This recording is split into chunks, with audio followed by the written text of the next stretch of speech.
Later. All right. Call to order, Borough of Crafton discussion agenda meeting, May 11, 2015. Flag salute by Mr. Crown. I pledge allegiance to the flag of the United States of America and to the republic for which it stands, one nation, under God, indivisible, with liberty and justice for all. Roll call, please. Mr. Amendola. Yes. Ms. Amendola. Here. Mr. Crown. Here. Mr. O'Brien. Here. Mr. Phillips. Here. Ms. Weitzel. Here. Mr. Hayes. Here. Mayor Bloom. Here. Manager Trant. Here. Director Keselowski. Here. Manager Scott. Here. Okay. I will entertain a motion for the approval of the bill list dated May 11, 2015. So moved. Seconded. Having been moved and seconded, any discussion on the bill list? Hearing no discussion, all in favor? Aye. Opposed? Motion carries. I'll entertain a motion for the approval of the minutes dated April 13th, 2015. So moved. Second. Moved and seconded. Any discussion on the minutes? Hearing no discussion, all in favor? Aye. Opposed? Motion carries. We have 3 citizens signed up for citizens' comments. They're all for items that are not on the public agenda.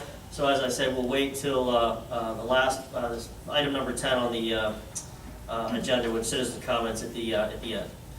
So we will move directly into Park and Shade Tree. Susan?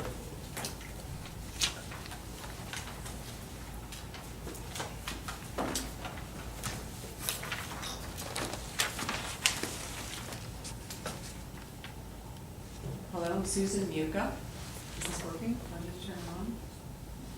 System's on. Is it on? Oh. Yeah, I can. Testing, 1, 2, 3. We can hear. You can hear, okay. All right, I thought it was for recording. You can use that, okay. I'm Susan Muka, I'm a resident of Crafton. I live at 269 Clearview Avenue. And I'm here this evening in my capacity as member of the Shade Tree Commission. I'd like to talk a little bit tonight about what we've accomplished over the years, talk about our plans for this year and our little longer term plans. But it won't take long. We've been a Tree City USA for 26 years. It's a program sponsored by the Arbor Day Foundation and the National Association of State Foresters. In order to qualify, the community needs to have a tree board, either staff or volunteer, and we have a Shade Tree Commission that's volunteer, a tree ordinance, budget line, and an Arbor Day celebration. We have all of those.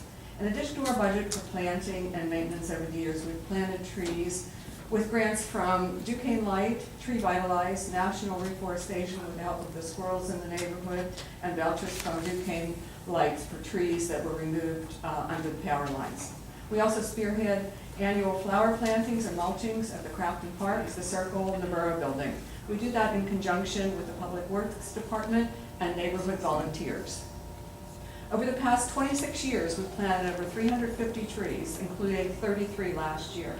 Last year, we planted 2 large sycamores in Crafton Park, behind the parking lot that's to the left of the new playscape. In addition, we did 30 reforestation trees and half a dozen shrubs along the section of Clearview Avenue Trail that needed attention following the rain sewer road work that was completed last summer. Reforestation trees are seedlings. They're only in about 3-gallon containers, and they need to be that small because when you're planting on a hillside like that is you can't put in a big street tree because the root balls are 250 to 300 pounds and no one can carry them, let alone dig a hole deep enough to put those in. As it was, the guys had a hard time. Ours were purchased from Sylvania Natives, a nursery in Pittsburgh, exclusively growing local genotype plants native to the region. Local seeds are collected in the wild and are container grown outside with the seasons. So this gives them the best chance for survival in their new location. We planted red oak, chestnut oak, American sycamore, black gum tupelo, tulip tree, rosebud, choke cherry, and hazelnut, all various sizes and types on the hillside. Over these years, these trees can help stabilize the hillside at Clearview and Harris, along with the sewer work that was done last year. We're now at the point where we need to evaluate our current street tree and park trees for the borough of Crafton And what we would like to do is hire Stephen Horhut of Horhut Tree Service. He's a certified master arborist with experience working on street trees. He knows Crafton and drives through it regularly. We would hire him as a consultant to be used on an as-needed basis to assist in evaluating our street trees. His fees would not exceed our budget of $4,000 for the arborist services. Additionally, we will be using the tree budget of $6,000 to add, maintain, and replace street and park trees during this planting season. We are also researching a grant to assist in creating a tree inventory of the street and park trees in Crafton. The combination of the new, of a tree inventory and using Steve at Horhut to evaluate the questionable trees would assure that we are maintaining the health of our current trees as well as adding to our tree count. And we are once again looking for council's assistance to preserve the sycamores at 301 Clearview Avenue and the Japanese cherry trees at 325 Clearview Avenue as the next phase of the rain sewer road work takes place on Clearview Avenue this summer. These trees are in the block to the left, as you're facing Clearview Avenue, the houses on Clearview Avenue, of the 4 sycamores that we saved last year. Gardens. We plan to use the $1,000 budgeted for our gardens throughout the borough. Planting is currently underway and will be ongoing over the throughout May. Volunteers have been planting at the borough building grounds and at the main park and the new community farm. More flowers will be going in during July. And we will continue to look to use a mix of native perennials as well as the base for our gardens, as well as annuals to add color. For the future, we are looking to work with the Fruit Tree Planting Foundation with Raiden, who is our Pittsburgh contact from the community garden that Andrea Marquis has taken from planned reality in Crafton Park. As eligibility is confirmed and potential placement of 10 to 15 fruit trees, shrubs is developed, we'll be looking to council's approval for this project, wherever the placement might end up being.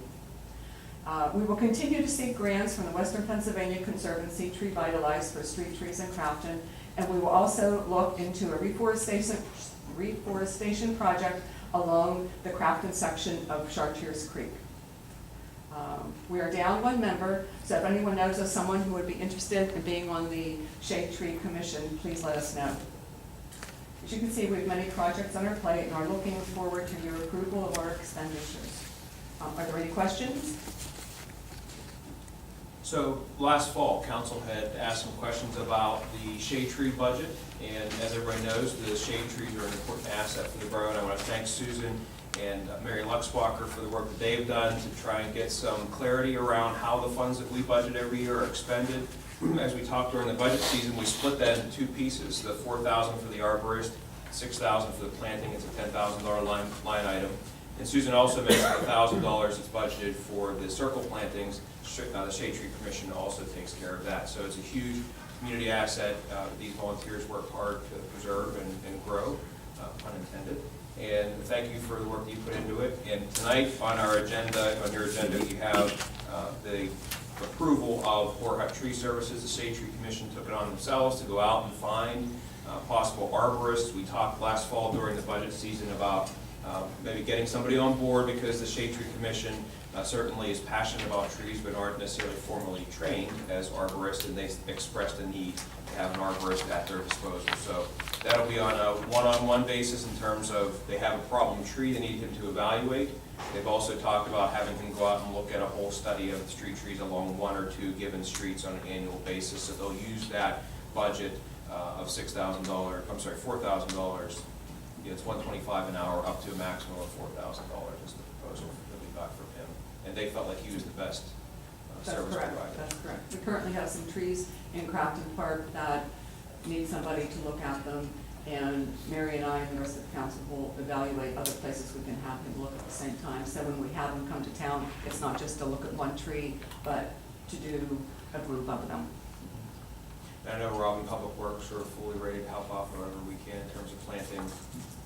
I know, they're great. They helped us a lot last year. Thank you, Rob. Sure. How is the community farm coming along? It's beautiful. I have not had an opportunity to go down there and see Oh, it you yet. need to. It's, the Grove Pittsburgh group came in and removed all the asphalt, soil was put in, all the rows are in. There is a fence around it already, and they put a fence around the bottom so that the groundhogs can't get in, put dirt up against it, and on 2 sides at least, we're putting a pollinator garden in to bring bees to the area. So everybody in the community who has perennials that creates a lot of flowers has donated some. I did, Mary did, I know Deborah Danforth did. A lot of people have donated flowers to add to that. Yeah, so go have a look at it. It's amazing what's happened with the volunteer effort. And I believe the actual plants go in on the 30th.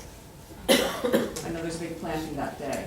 A few photos on our website too, the photo gallery, if you click on that from the early days of getting the president. Yeah, it's a lot of work. Volunteers. It's a lot of work. Any other questions? Okay, thank you for your help and Thank you. support. Thanks, Susan. You're welcome. Okay, moving on the agenda to the blight and abandoned properties. This is just an update and discussion item on our efforts working with the Blight Committee to reinvigorate our more comprehensive effort related to blighted properties. This is an opportunity that Dave Morgan brought forth with working with the committee in terms of legislation that allows the borough to deny any permit application to the borough if there are delinquent taxes anywhere in the county. So it's just another tool in the toolbox. Wanted to bring it to your attention. We are looking at drafting an ordinance that we brought to you formally in the future to help implement this as part of the overall package of blight and abandoned property management. In conjunction with that, we do have the COG grant that we received this year. We'll be demoing one property with that grant, and we have $40,000 budgeted for borough demolitions this year. We'll be working to identify the properties that didn't get funded with the COG funding, grant funding, to then use the borough funding to take those down. So that's all coming to you in the coming months. Any questions on the committee or the blight and abandonment process? Okay, we'll move into the Parks and Recreation. I'll entertain a motion to accept the Horhut Tree Expert proposal for arborist services. So moved. Second by Mr. Phillips. Any discussion, further discussion on this?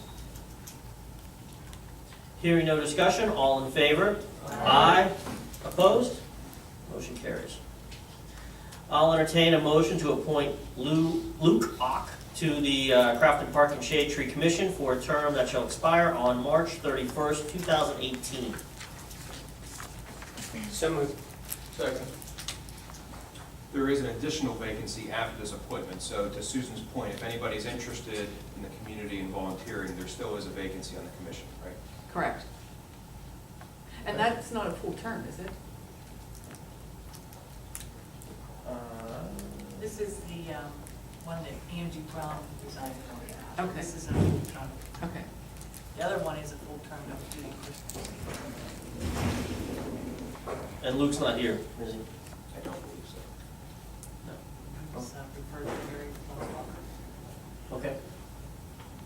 Any other discussion on this appointment? All in favor? Aye. Opposed? Motion carries. All right, summer employees and additional hiring. I'll entertain a motion to hire Ken Kane and Zoe Petruccelli as an alternate lifeguard and Mike Schneiderlochner, Alexis Deacon, and Bradley Davis as swim team coaches per the recommendation of the Crafton Crocodile Swim Team Board. So moved. Second. Moved by Mr. O'Brien, seconded by Mr. Phillips. Any discussion? You didn't say a word. I thought you said, I think It was Mr. Mike. Amendola. oh, it was Mike, I'm sorry, I thought it was.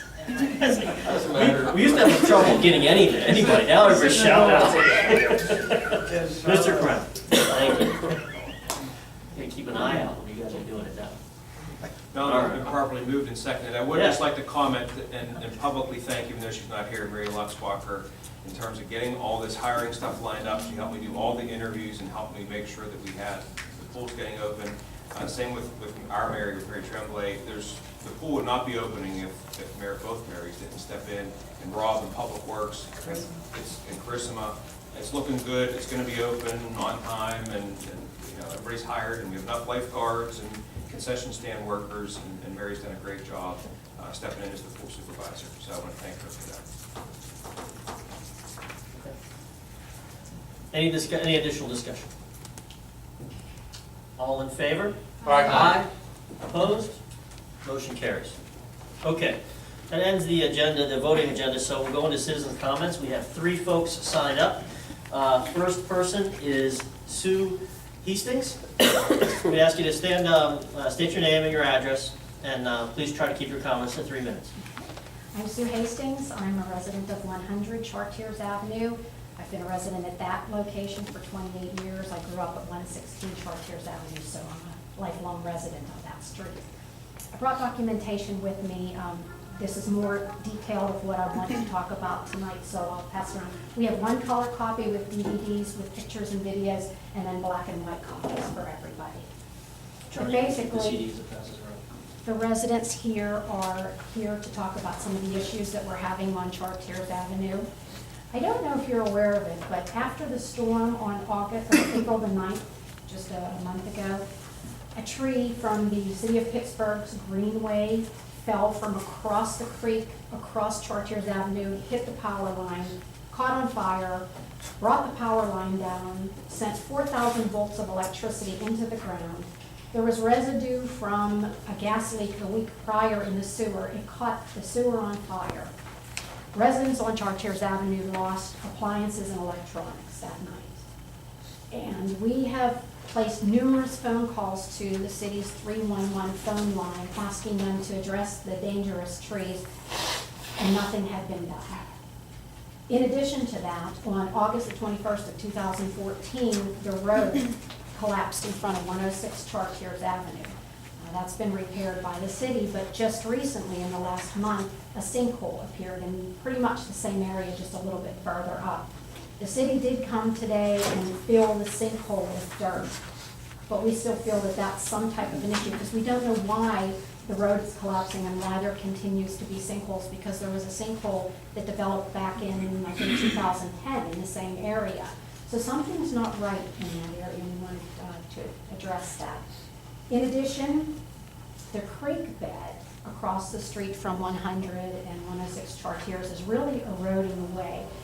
Anytime after a storm, the water gushes out of the storm drain so hard that it's starting to wear away the hillside, and the trees that are on the hillside, the roots are starting to be exposed, and that's what happened with the tree that fell on April the 9th.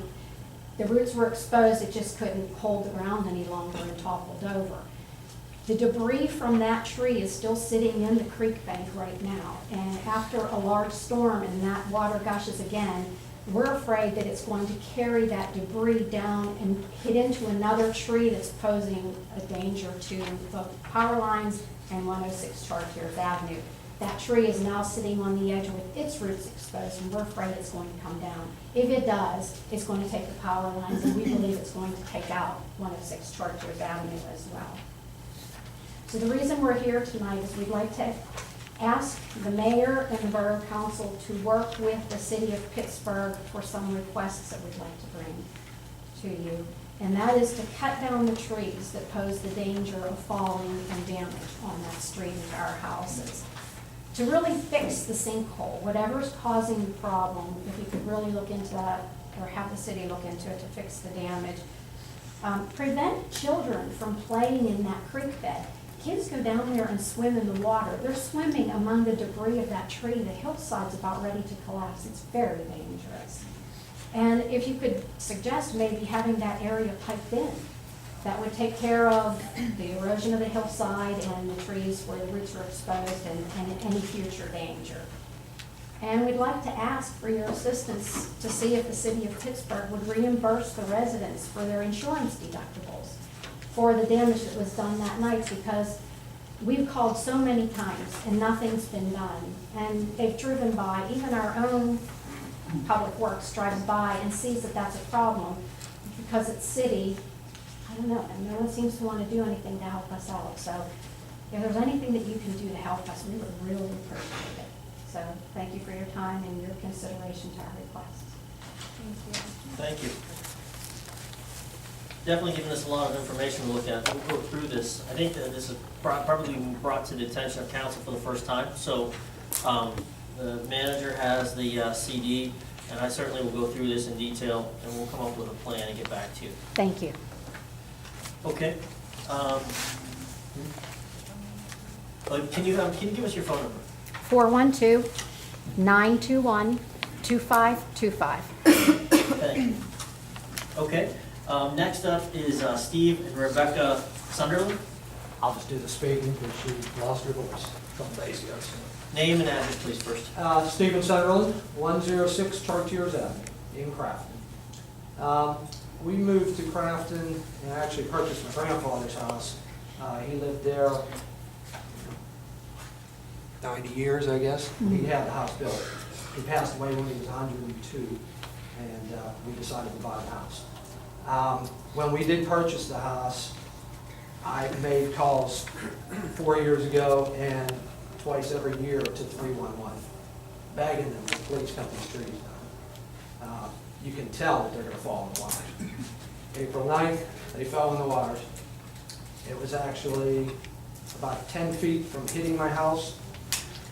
The wires fell in my yard. My house was nearly on fire. It was filled with smoke. We had about $3,400 in damage. Appliances, every light bulb in my house blew off. GFIs exploded, blew off.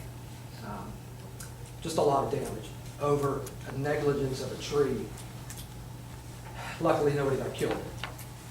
The tree that is in front of my house right now, if you're standing on my front porch and look across the street in the creek, like Sue said, there's no, the roots are all exposed. If that one falls, it's going to crush my house.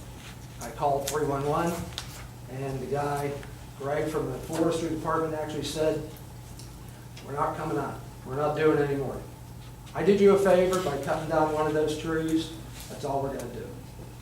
I didn't think it was a favor to actually cut down city property trees, but so he says.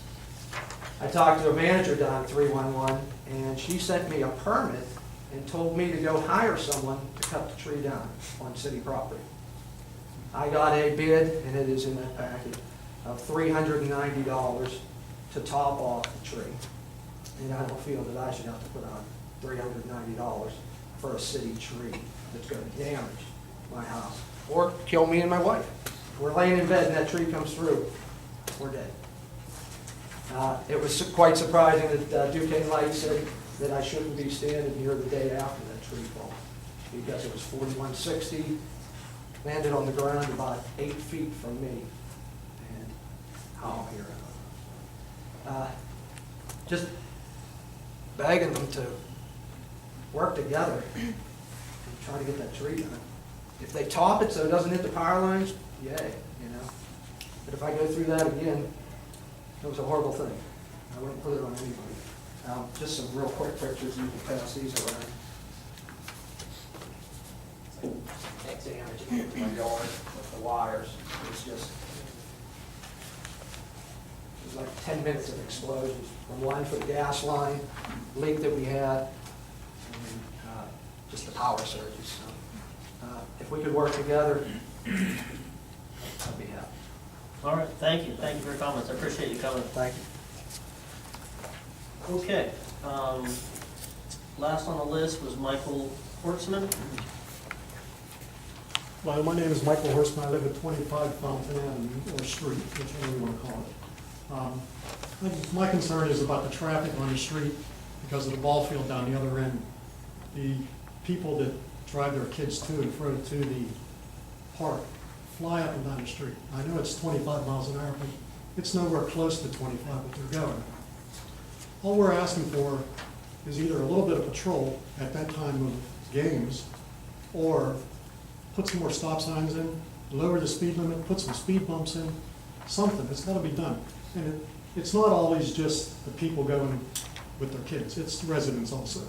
It's just with parking on one side, if they're coming down flying and somebody else is coming around the bend, there's multiple times there's almost accidents. You hear skids all day long. So it's just, and during the winter when I couldn't do all my outside stuff, my yard work and basketball and all that, I would take a walk, and I took a walk down to the ballpark and through where they have it, on Ewing Road where they have it, Jersey buried off. And I don't feel the road is that bad, that it couldn't be open. I mean, there's a couple spots that look like they could be maybe filled in. But I think that road's better than half of Kraft and half of Chartiers. I mean, and they're making Chartiers worse by everybody going down that way. With the big trucks from Saloni's, the buses. I mean, I know that's the city of Pittsburgh, but, and that's probably why there's a partial collapse down there, because of all the big trucks. So I'm just hoping that we can get something done with maybe a speed, some kind of speed enforcement on that street. Something, okay? Thank you. Thanks. You want to comment? Games are Monday through Saturday, right, Mr. Horstman? They're mostly, but they do play different times, especially now. It's almost every day you see. We're talking like 5 o'clock, it's generally like prime time when the parents are bringing kids down there. Yeah, on weekdays, but during weekends, it's mostly all day. There's multiple games. Well, what I'm gonna ask the chief to do is to get somebody down there during those prime times when they're not tied up. And I'll ask Mr. Kazarowski if he can move our speed limit sign down onto, our radar sign down onto Thornton Street. Maybe 1 week have it point in one direction, give these idea of people an idea of how fast they're actually traveling on the street. Just so you know, state law is that the residential neighborhoods are 15, or excuse me, 25. Okay, the section in the vehicle code, in order for an officer to cite for speeding, has to be 11 miles over the speed limit. That's state law. The state keeps rejecting the local municipalities from having radar guns, which moves it down to 6 miles an hour, the speed limit, is what they can cite. But it's been a bureaucratic mess for a million years. And every state in the country, the officers can use radar except Pennsylvania, the only ones.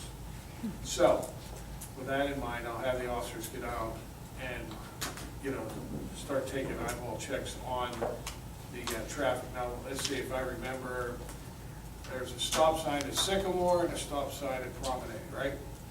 There's, other than putting one at Mrs. Deeble's house, it's really, it doesn't really make much sense. You can't. There's one on the end right by the campus. Well, that's you, bro. I'm just talking, well, fine, you, but the thing being is that, you're not allowed to use stop signs to control speed. They're for traffic hazards. So, with that in mind, I'll get the chief down there, I'll call him tonight when I get home, and we'll get somebody down there from that prime time, like 4:30 until 6, and 7:30 till whenever the officer, just to make a presence down that they're down there, and get Rob to bring that radar sign down and get that in place down there too. All right, We'll see how that appreciate works out. Now, as far as the closed portion of Ewing Road between Meyer Middleton and South Grandview, that's Council of Public Works. I can't do anything I just wanted to mention that it didn't seem that bad when I was walking it, even though it was winter. I asked the mayor to speak, because we get these complaints generally, they come up from time to time. That's always our first tack, to more patrol, eyeballs on it, and then he'll report back and let us know if there's actual speeding there or not, and then if there is, we'll take different action. Okay, thank you. Any other citizen comments?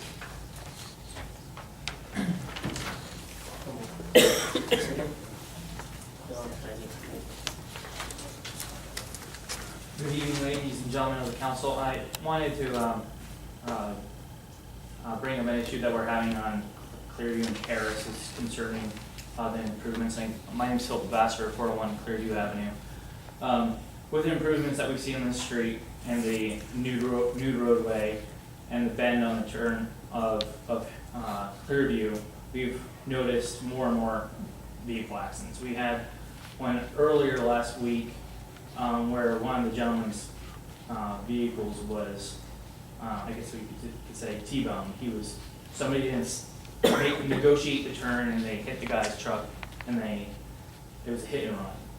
And it's unfortunate because with that section of roadway, we had debated last year whether or not it would be permissible to make this section in front of our home in Willard, in front of our home between Harris and Willard,